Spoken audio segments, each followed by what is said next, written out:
Welcome to this November edition of the Australian and New Zealand Women's Declaration International webinar. And my name is Anna Kerr, and I'm here with Bronwyn William, and we're both members of the Management Committee of Feminist Legal Clinic. I'm coming to you from the land of the Gadigal people of the Eora Nation, and I acknowledge them as the traditional custodians of this land. Wherever you're coming from this evening, we pay our respects to elders past, present and emerging in Aboriginal and Torres Strait Islander nations across the Australian continent. All right, now our four panellists today are Anna McCormack, Nerissa Scott, Suzanne Levy and Jennifer Scott. Our first speaker is going to be Suzanne. Suzanne's a proud feminist, lesbian, atheist mum, not necessarily in that order. She is the product of the sensational 70s and says she would have enjoyed them even more had she known where we were heading. Suzanne lives in Wellington and runs an IT business in between being a co-spokeswoman, her co-spokeswoman role with Stand Up for Women. She'll talk about pretty much anything with anyone, and she's now going to talk to us. Over to you, Suzanne. Thank you, everybody. I'm a spokeswoman for Speak Up for Women, who are a New Zealand organisation, and we were founded on the back of birth, death and marriages legislation proposal about 3 years ago. Our legislation was passed with some wins for women, but yet to be kind of completely realised. And we've had a change of leadership, which includes me, and we have some new sort of initiatives and new ideas, and we're obviously having to work with quite a different landscape than our predecessors. So this is our branding that you might see around and about. Our website is speakupforwomen.nz. We can be found on Twitter and YouTube and Facebook under the same name. This is our website, one of our pages from our website. We cover quite a lot of ground, so it's difficult to sort of talk about everything that we do.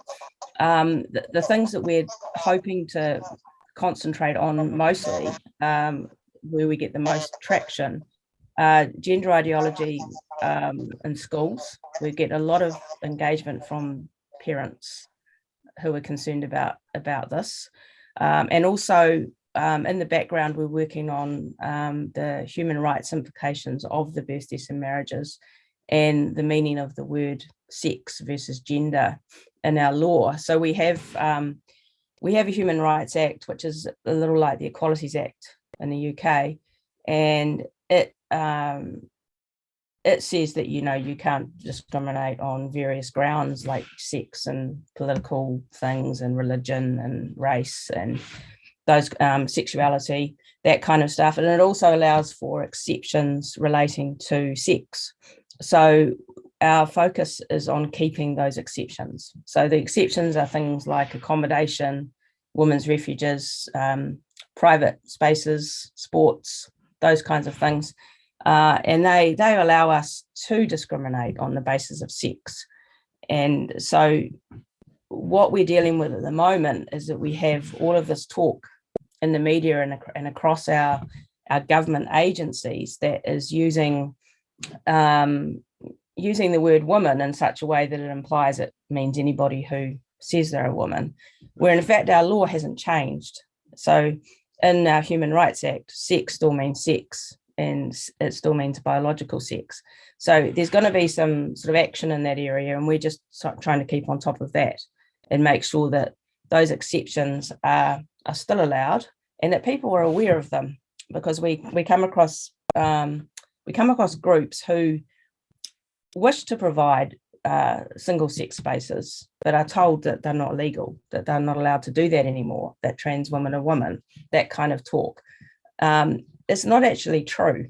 So we are trying to educate people as well to say, well, actually, if you do want to provide a single sex space, you're still allowed to. You don't have to. You've never had to, but you are actually within the law to say, no, I want to provide accommodation or a refuge or rape crisis or a sports event or whatever that is for women or for men. So we're sort of trying to work out how that's going to sit from a legal point of view. And we have had some good advice from our legal team, and it's a matter of things being tested and things being put through. So that's something that's probably going to be happening in the next year or so, but it's not happening particularly quickly. So these are the things that Speak Up for Women see as our main areas that we will work on. They're fairly obvious: keeping single-sex spaces, keeping our policy and legislation honest. Now, this is proving pretty difficult because the wording across our government agencies is already changing or has changed. Keeping children safe from transitioning, keeping the meaning of the word lesbian to mean what we all know it means, keeping women in our language, keeping gender ideology out of schools, keeping women's prisons for women, and keeping women's sport for women. Briefly on the prisons thing, we did meet with our corrections department a month or two ago. They were doing a consultation on what our births, deaths and marriages changes mean for prisons. And we did have quite a productive session with them, and it was good to actually have an audience, because often it's difficult to get into a position where we can sit down with a government agency and actually talk about our concerns. And they did listen, but they don't seem to have any intention on changing things so that a transgender woman will never be in a woman's prison. It happens very rarely here, but having said that, it did happen in the last few weeks, where a violent transgender woman offender who has been jailed, I think, for 9 years for stabbing 3 people, has been housed in the woman's estate. And that is fairly disturbing and something that we're going to be looking at petitioning on. The next thing I want to talk about is an event that we're holding next week, which mainly concerns gender ideology in school and keeping young children from transitioning. And this is sort of aimed at our parent, educator, health audience who may be interested in attending this live stream. Now, Michael's an expert on the whole puberty blocker Dutch protocol thing, and he's going to be in Wellington talking about this with me, actually, on Thursday next week via a live stream. And if you're interested in attending, you can register at our website. It's not free, but if you want to come and cost is an issue, then please get in touch with us. We've made a small fee, and you do have to register. So that's something that we've got coming up, and we've been working quite hard on that. And we're really excited about having Michael in Wellington. So now this is a thing that we've been working on. We just launched about 10 days ago, and it's called Terf Club, and we're hoping that it's going to take off and be an international thing. And so far it's got from New Zealand to Scotland, and it actually comes from a tweet that I made about 3 years ago when I wasn't really thinking that much. And I just said the first rule of Terf Club is to always talk about Terf Club. And one of my other team members picked up on it and thought we should use that, we should go with it. So we've created these cards, and they're business card size, so they're very easy to manage. We reclaim the word TERF with together, empowered, rational females. And on the back of the card, we have spread the word, tell your friends to speak up for women because sex matters. And then it's got our website, and the QR code sends people to our website. So we're hoping that this will take off, and we think it's a really nice way to engage with people. It's, as I said, that they're small, you can pick them up, put them in your pocket, you can leave them places. So we've got a campaign going, and we've had women, I think we've had nearly 4,000 cards that have been distributed around New Zealand, and they've been in libraries and shops and football matches and all sorts of places. People are leaving them just for other women to find, and we've had a lot of contact about it, and it's been really, really good. It's been interesting. So if you're interested in getting on board with this, it's a matter of us getting the artwork to you, and it sort of looks like that. That's what it looks like if you can't read the card. And this is something we see as being an ongoing thing. It's a way of connecting with women. We can leave these little cards around and people can pick them up and go, I wonder what that's all about, as opposed to people who already might know what a TERF is. This is for women who might not know what a TERF is. So next I want to introduce Anna McCormack. Anna lives on the land and waters of the Quandamooka country in southeast Queensland. Not sure if I got that right. A lifelong left-wing feminist, she worked on the campaign to win Queensland women's abortion rights for 40 years. Also the campaign to stop wicked camper vans, rape culture, and efforts to stop men's violence against women. Anna was a union activist through her working life, serving as a union delegate at several workplaces, and was a member of her union's women's committee at various times. She went on to found IWD Brisbane Meanjin late in 2017, after observing that Liberal feminists who ran the IWD rally in 2017 were denying the material basis of women's oppression and thus the reality of women's oppression. Anna then connected with other women across Australia to defend women's sex-based rights and children's safeguards against the state and corporations. This has become the most important work of her life, involving as it does women and girls' rights to exist as a sex class. So welcome, Anna, and please take over. I'm going to be speaking about activism, as is my colleague Nerissa.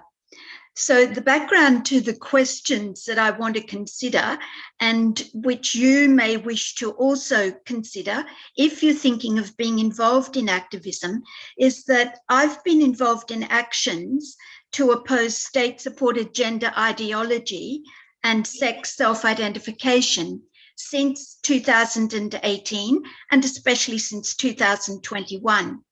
There are significant questions around this particular subject area that don't need the same level of consideration when talking about other areas of activism that I've been involved in, such as abortion rights, refugee advocacy, and Latin American solidarity. This area, defending the sex-based rights of women and lesbians in particular, and safeguards for children, is the most dangerous form of activism I've ever been involved in. In none of the other areas of activism have I needed to consider our physical safety. Questions like, are we likely to be attacked? How do we protect ourselves? How do we protect our speaking equipment and our merchandise? But they are the questions we have to consider now as feminist activists. I'm going to mention 12 points. First, primarily, we think of street protests as activism, but it isn't only this form of direct action. There are other forms of in real life engagement, such as public meetings and what one of my Terf friends calls sneaky activism. Regarding street protests, a decision to be made is, do we do it unannounced? So the men's rights activists, and I use that term deliberately, don't have pre-warning, or do we promote the venue, date and time, which of course means the MRAs know where and when we'll be. Through IWD Brisbane Meanjin, I've done it both ways. This year, from May to October, I organised a series of 6 small rallies, only 20 to 30 people. The venues were advertised. The police were notified using the required notice of intention to assemble and march, just footpath marches, because the practice is to not use the streets unless you have 100 participants. For these rallies, we brought our speaking equipment. We had 4 to 6 speakers each time. We sold merchandise and we distributed flyers. For each of the 6 rallies, we appealed to the police to attend. They attended 3 times only. When they didn't attend, abuse was more pronounced. On one occasion in September, the police didn't come and a group of women blocked our way for a short time. One of them seized one of our placards and attempted to destroy it. When one of our women endeavoured to get it back, she was shoved. The theft and the shoving resulted in a complaint by us to the police. We don't know the outcome at this time.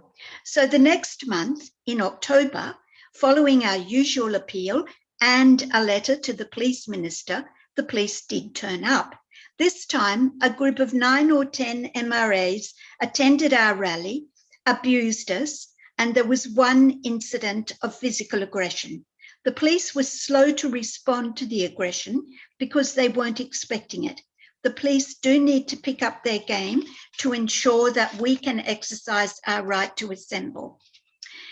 In addition to the protests where dates and venues have been advertised, between April 21 and April 22, I organised 6 protests that were not announced, and this is a picture of one of them. We met together at a designated spot in numbers between 6 and 16, and with our placards on display, we walked on footpaths around the city distributing flyers that alerted people to the Queensland Government's sex self-ID plans. While we experienced some abuse, most people were shocked at the government plans and supportive of our views. The lack of pre-advertising meant the MRAs couldn't disrupt our efforts in numbers. For both forms of street protest, a couple of people need to be delegated to take photographs for posting on social media. Don't leave it to chance. And for the advertised rallies, you need a certain number of people who are prepared to speak. Fortunately, this hasn't been a problem for us. Over the 6 rallies, 31 short speeches were given. Some people spoke once, others spoke more than once. In all, 19 separate people were prepared to speak at 6 rallies. For the rallies, it's important to video the speeches for later posting to social media to reach a broader audience and encourage others to take similar actions. So we need at least one person with video skills, and you'll need a YouTube channel. The next important form of activism is public meetings with presenters and discussion on particular topics. Again, a good photographer and videographer are essential for social media and your YouTube channel. I realized very early that we needed a system to ensure that those who don't want to be videoed or photographed are not. Let's face it, today there are serious risks, often involving people's livelihoods, in being associated with women's rights campaigning. A simple system is using a ribbon of a particular colour for everyone who doesn't wish to be photographed. People do need to take individual responsibility for keeping away from the photographer and the videographer. With public meetings, as with street activism, an important issue is whether to use a secret venue or a publicised venue. Weigh up the pros and cons. Since 2019, with one exception, I've used undisclosed venues to protect us from MRA aggression. The one exception was the meeting held on the 12th of this month, about which Nerissa will provide more information. However, being cancelled by the commercial venue because of threats and harassment by the MRAs has taught me that feminist women are nowhere near the time when we can meet openly in advertised venues. The risk of being cancelled is high, and we were. The risk of physical attack is high. Regardless of whether you have an undisclosed or an advertised venue, you need to take registrations and you need to have a solid vetting process. And of the people who attended our most recent public meeting on 12 November, I rejected a number of them because they couldn't satisfy me that we were safe from them. 3, sneaky activism. Stickers and or Sharpie slogans in public places. Of course, I would never suggest that anyone actually write marker pen slogans in a public place or post stickers. It isn't legal. But if you happen to see any stickers or slogans supporting women's sex-based rights, then take a quick snap and post them to your social media or send them to me. I've hosted a Facebook page for IWD Brisbane Meanjin for 5 years, and for the last about 8 months, I post whatever's been sent to me every Sunday in terms of slogans and stickers that people have put up. Even if they do get removed within a few days, social media presence is encouraging to others. It lets other women's resistors know they're not alone and they can take individual actions. 4, postcard and or letter campaign. I have one running at the moment. It's a postcard campaign. On one side is a photo of some of our placards, and on the other side is the name and postal address for the Queensland Attorney General. Some are blank, so you can put in the name of your local state MP. The message is simple and brief. Sex self-ID harms women and children. Please don't pass the law. That's it. Thanks to the generosity of 2 women from New South Wales and 1 woman from WA, I was sent 300 postage stamps, so Queenslanders don't even have to pay for those. Point 5, group submissions, coming together in real life to list the points to use in a submission, for example, a draft women's strategy. Then you can write it up together, or one woman can take it away to write up. This action is one where women can be involved who are unable to be involved in more public actions like this one that you're seeing now. 6, from the very first event hosted by IWD Brisbane Meanjin, i.e. the rally and march for IWD in 2018, informal gatherings over food following each event have been invaluable. Point 7, flyers for every event. For marches, make sure the flyers include your chants. Keep the chants simple and brief. Ensure you've consulted with others about which chants to use, and then stick to those chants. You can ask MPs to do your printing. I used to get Labor MPs to print flyers for me when I was doing abortion rights. Now I've befriended the local LNP MPs on sex self-ID, and they print the flyers for me. For the chants, delegate chant leaders, each of whom has a megaphone. If you make one chant leader the main one, it reduces confusion and conflicting chants.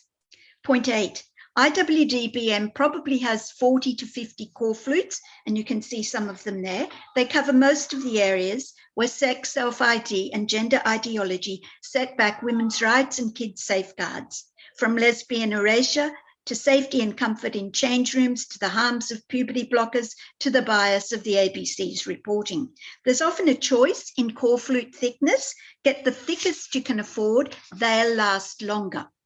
Point 9, evaluate each event you organise, whether it's a rally or a public meeting, and ensure that those who were involved also evaluate. A simple feedback mechanism that I use is to ask people 3 questions. What went well? What needed some improvement? What was a disaster? And that helps to improve the next event. Point 10, the nature of activism is, it's repetitive. You can't do an action once or twice and expect to make an impact. You have to be in it for the long haul. You have to do these events over and over and over again. Point 11, don't assume that when you lead activism, you don't require skills. It actually does require skills, although people who don't organise activism often assume there's no skill involved. You need good organising skills, good networking skills, the capacity to delegate, the capacity to speak up. Final point, point 12. You'll have noticed that many of the things that I have for IWD-BM cost money. A PA cost over $1,100, hundreds of dollars spent on core flutes, megaphones, etc. So think about how you can raise money for your bank account. Selling merch does bring in some money, and people with skills are very generous in making things that can be sold. For example, that woman speaking there, Kaz, is wearing a little hat that someone made so that we could sell them to raise money. We've also had women make crocheted brooches, suffragette sashes, knitted scarves. Running raffles also brings in money. And you'll find that once you have some runs on the board, people will trust your work and they'll develop a loyalty to you that will translate into making donations. So have a plan for raising money. Thank you. Now, Nerissa is going to speak next.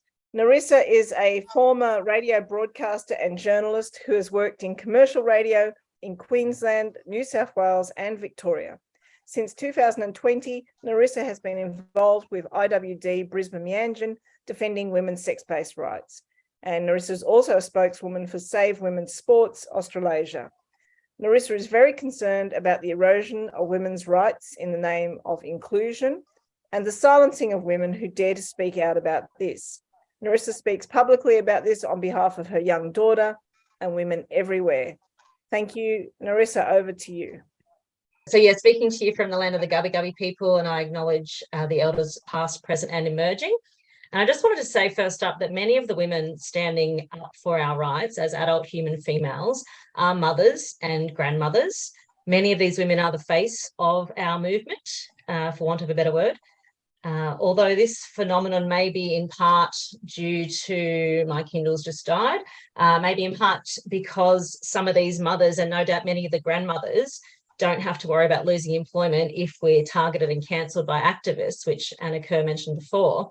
But I think it's a really important thing to note, given the vitriol and the hatred that's directed at us by angry men and many women too. I think it really underlines the disgusting misogyny of gender ideology and activists' complete disregard for our older generation of women. On that note, apologies in advance if we do encounter any technical issues, for instance, with our slideshow. So yeah, like Anna said, I've been attending protest rallies organised by IWD Brisbane Meanjin network, led by the formidable force who is Anna, since around 2020. And earlier this month, IWD organised a public information session regarding the state government's plan to introduce self-ID here. So they were planning to introduce this this year, but thankfully it looks like it's been delayed for now. So we've been holding regular protest marches in Brisbane CBD since 2020, as Anna mentioned. So with anywhere between 6 and 40 attendees across the different events that were held. So walking through South Bank and Brisbane CBD, raising awareness of what's happening to women's sex-based rights. So losing our female-only spaces in exchange for gender-neutral environments.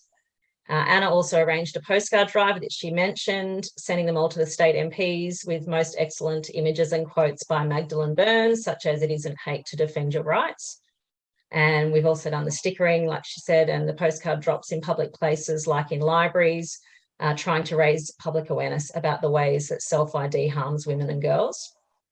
So we believe that most community members support female change rooms, female fitting rooms, public toilets for girls and women, and that most community members support girls and women's sport for girls and women, and that most community members don't believe that female identifying men should be permitted to be housed in the women's estate in prison.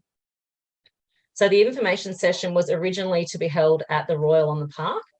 Then a hit piece was written by Australia's first transgender editor named Destiny Rogers, and that was in Q News, and it was titled "Birds of a Feather, Anti-Trans Bitchfest at Sultan's Hotel."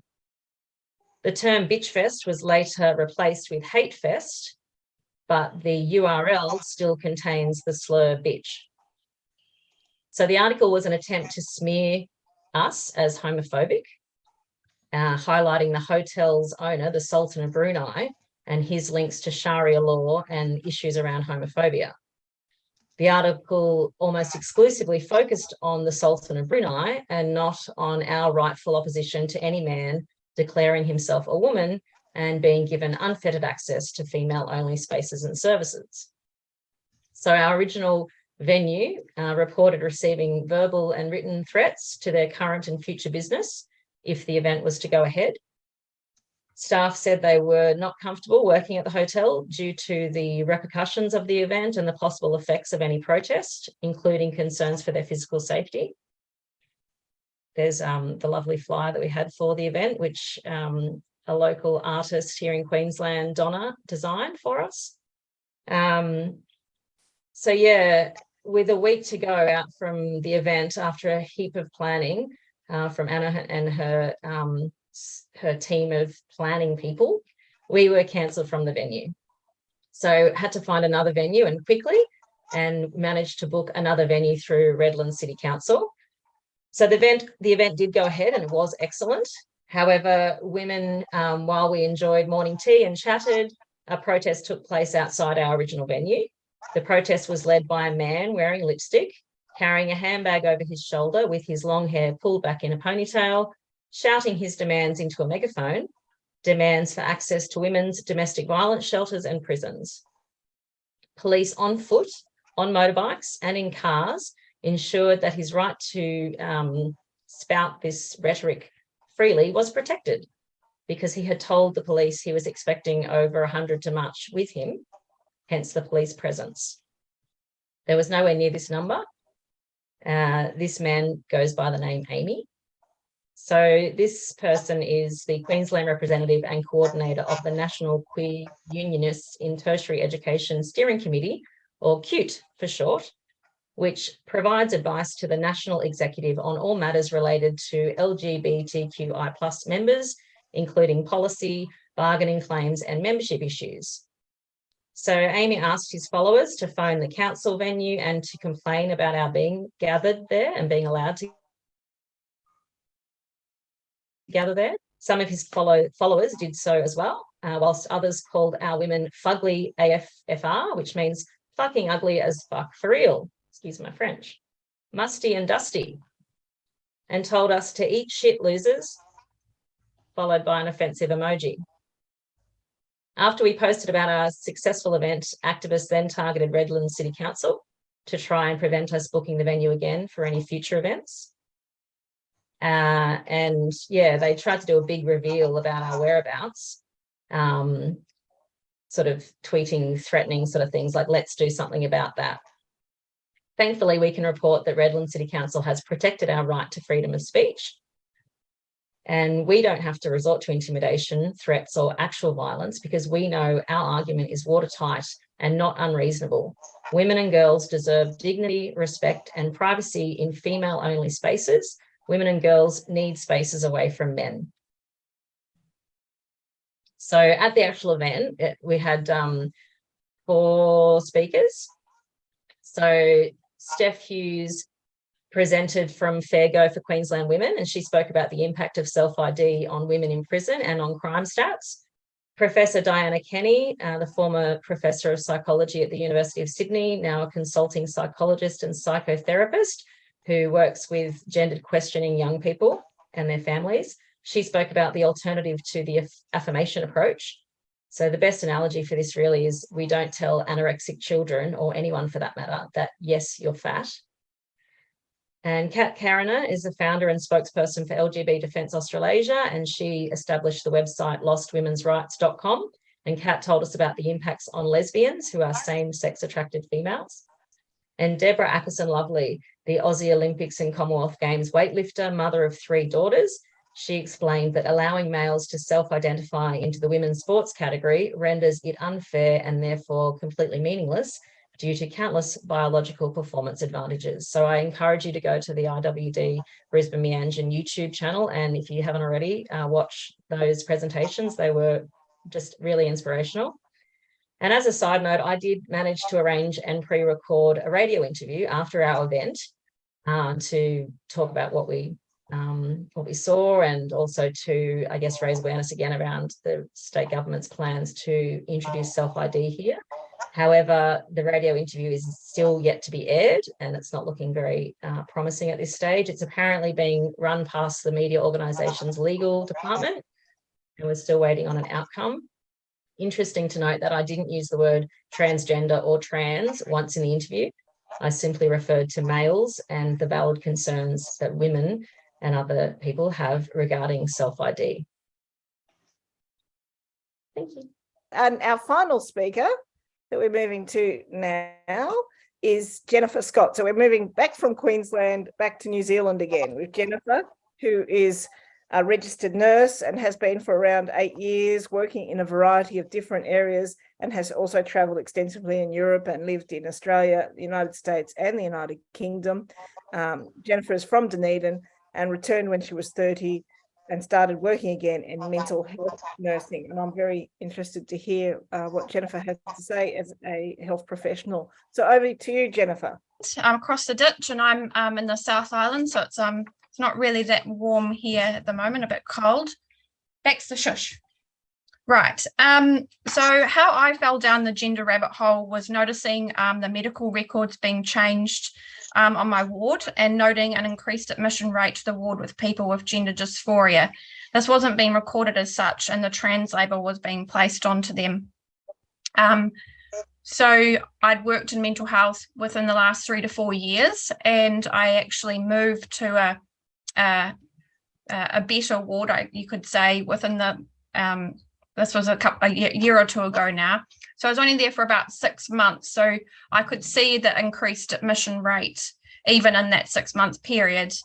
Then looking internationally and at women's rights groups, I saw the correlation and realized what side of history that I needed to be on. We had a couple of adult males who came in that had medical records changed, and also then the younger ones as well. So my concern with the older ones was that, well, hold on, I'm having to say this guy is a female when he's not, and what's going to happen when he leaves the ward? He's going to go out into society, and if I'm saying yes, it's okay on the mental health ward, then what's he going to think outside of here? And then with the young children, definitely the trans narrative and the influence of online is massive. That's where it comes from ultimately at the end of the day. And then I realized that, holy moly, as well, they're teaching us in schools. So we're bound to see it at the other end, at our end. So I had some influence on the ward and wrote my document, New Zealand and Gender Dysphoria in Youth, which is this one here, a few pages long.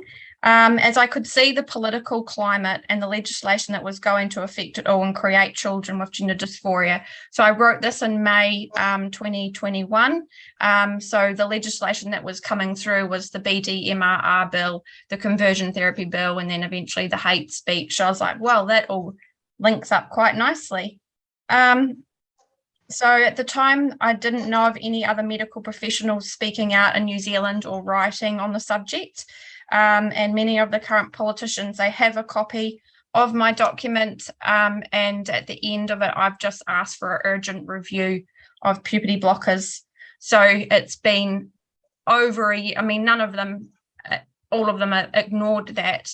So it's been over a year. So it wasn't until September this year that the Ministry of Health updated their website and removed Safe and Fully Reversible from its website.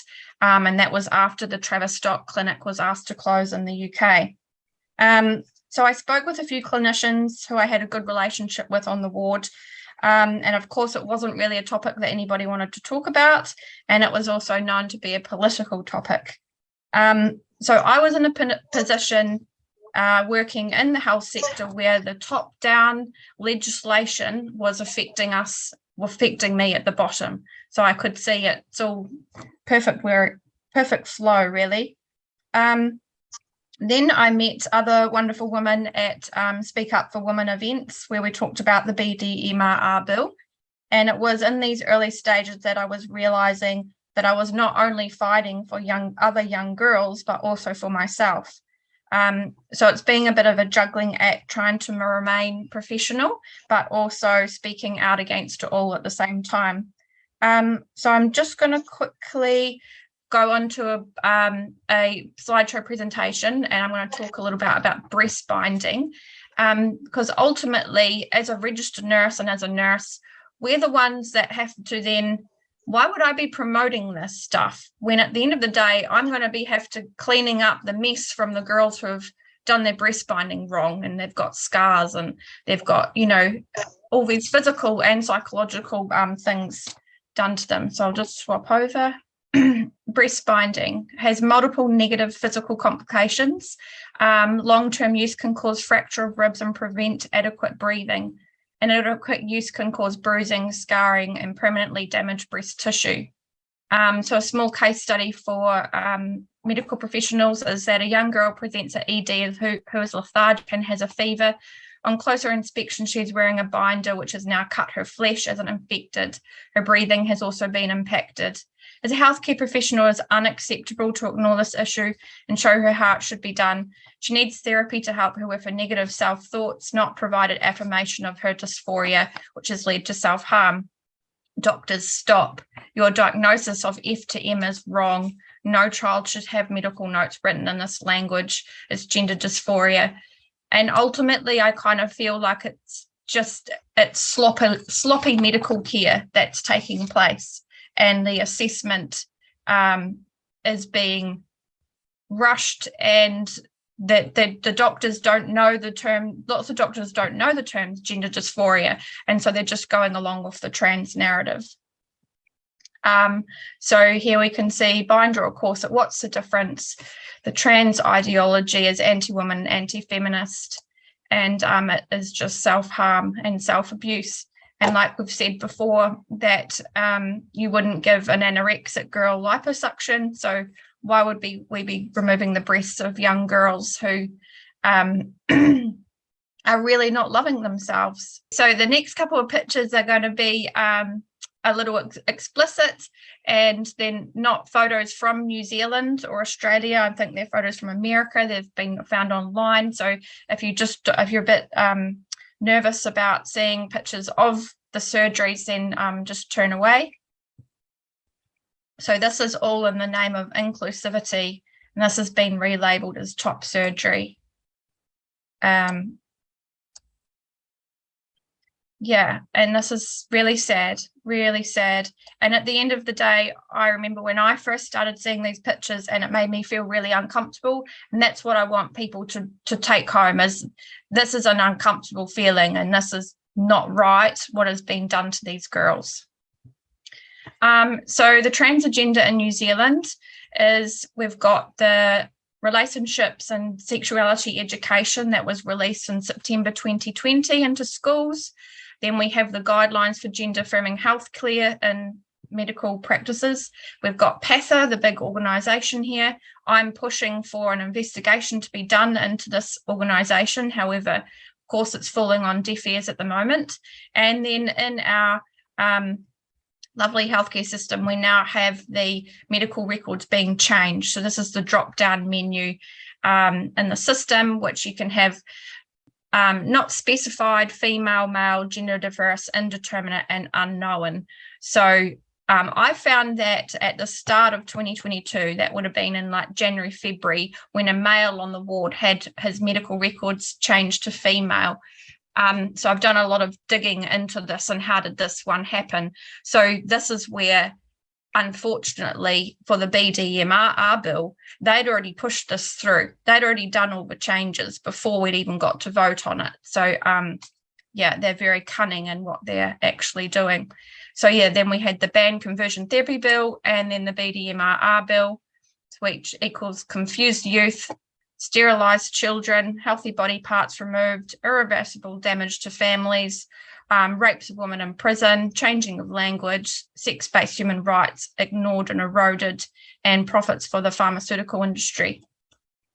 So next has been a bit of my activism in Dunedin and in Otago, because I realised that a lot of the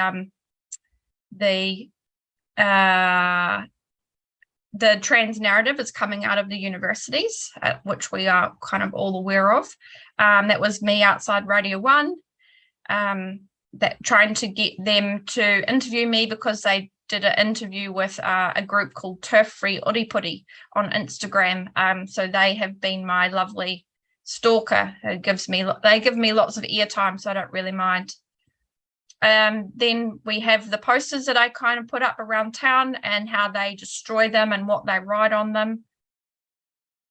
Stuff like this, and they come up with some really interesting stuff, really. And I love this one down in the corner. Oops, Jennifer Scott did misogyny here. So they're trying to accuse me of misogyny, but it's all right, because then people just go and look up my name and who's that?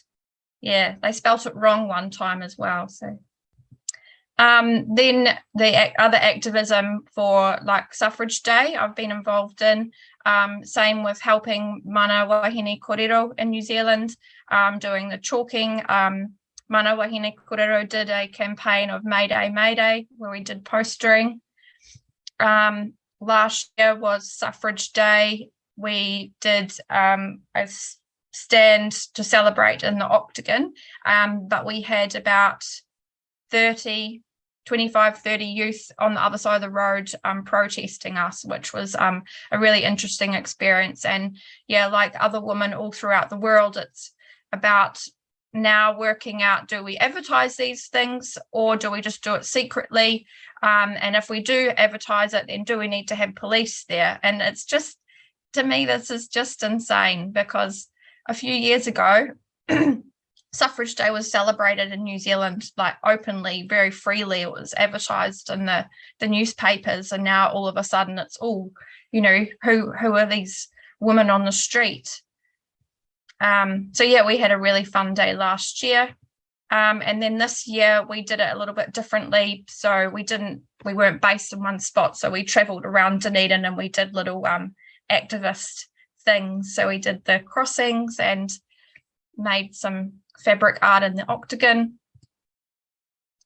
And then my recent stuff was that, so the Nursing Council suspends with anti-transgender activist, and I was trespassed from the Ministry of Social Development office in Dunedin after getting upset over a gender inclusive posters. So there's a few complaints that have been gone in regarding this one, the News Hub one, because they called me this is what anti-transgender people do. It's an opinion piece, it's not actual factual good reporting going on. And so that's as well what we're having to face, is keeping up with all of the their stuff that they bring out, having to keep up writing in complaints all the time. It's just, yeah, ridiculous. So after last year, when I keep falling more down the rabbit hole, I then joined Fully Informed NZ, which is the website dedicated to puberty blockers. And we made some great discoveries and headway in highlighting the dangers. Then, unfortunately, due to the November 15th mandates with the COVID jab, I then lost my job. So I left Fully Informed due to then the media labeling me as an anti-vax unvaccinated nurse. So I was being doubly whammied with no credibility whatsoever with that. So then I realized, well, now that I've left nursing, I'm not working as a nurse, that means I can post more online. So my online posting of the transgender and speaking out about it all has picked up. And from that, I got lots of written complaints about me from the trans community to Nursing Council. Then at the start of this year, I did a presentation to the DCC, which was the Dunedin City Council, talking about sex-based human rights and not having males in our female-only change rooms at the local pool. And so then that got in a whole heap more of complaints about me. And so my case for my suspension, my nursing registration had been building because I had never, they wanted to interview me via Zoom. And I refused to do that. I keep sending them the research and sending them the information and writing to them. And I'm saying, I'm not meeting you for a Zoom meeting. I'm doing your job for you. And at the end of the day, I'm not sitting in front of a panel of people who are the, woke mob, really, and being paid by the government. So it's on their back at the end of the day. And all along, my fight has been for young girls and to inform other clinicians about the dangers of this ideology. I was close to doing a presentation for Clinical Council, which is the medical board in the hospital here, about the dangers of puberty blockers. So that would have been great, but I would have gotten a lot of backlash from that. However, I then lost my job, so I wasn't able to do that. for clinicians out there that are listening in, there is the book that I recommend, which is The Gender Dysphoria, Susan Evans and Marcus Evans, and that's got some really great case studies in there for people to learn. Kind of in the process of finding a lawyer to fight back my suspension of being called transphobic, because it is my registration at the end of the day. However, I knew from watching internationally what was happening, where it would go. When I put my hand up to say, right, I'll take on the puberty blocker, subject, I knew that I was going to receive backlash. So I was kind of prepared for it all. So I'll start working on finding a lawyer and going through all that process within the next couple of months, because ultimately it hasn't been my focus. The focus has been on speaking up, sharing information so that people know what's going on, and helping other women and young girls in New Zealand. Some of the slides that I shared, I've done some YouTube videos. So at the end, when this gets posted to YouTube, I'll post up those links to my YouTube videos in that. And yeah, I'm really enjoying working alongside lots of the other women in New Zealand fighting against this, and it's a lot of work, and it's ridiculous and it's sad.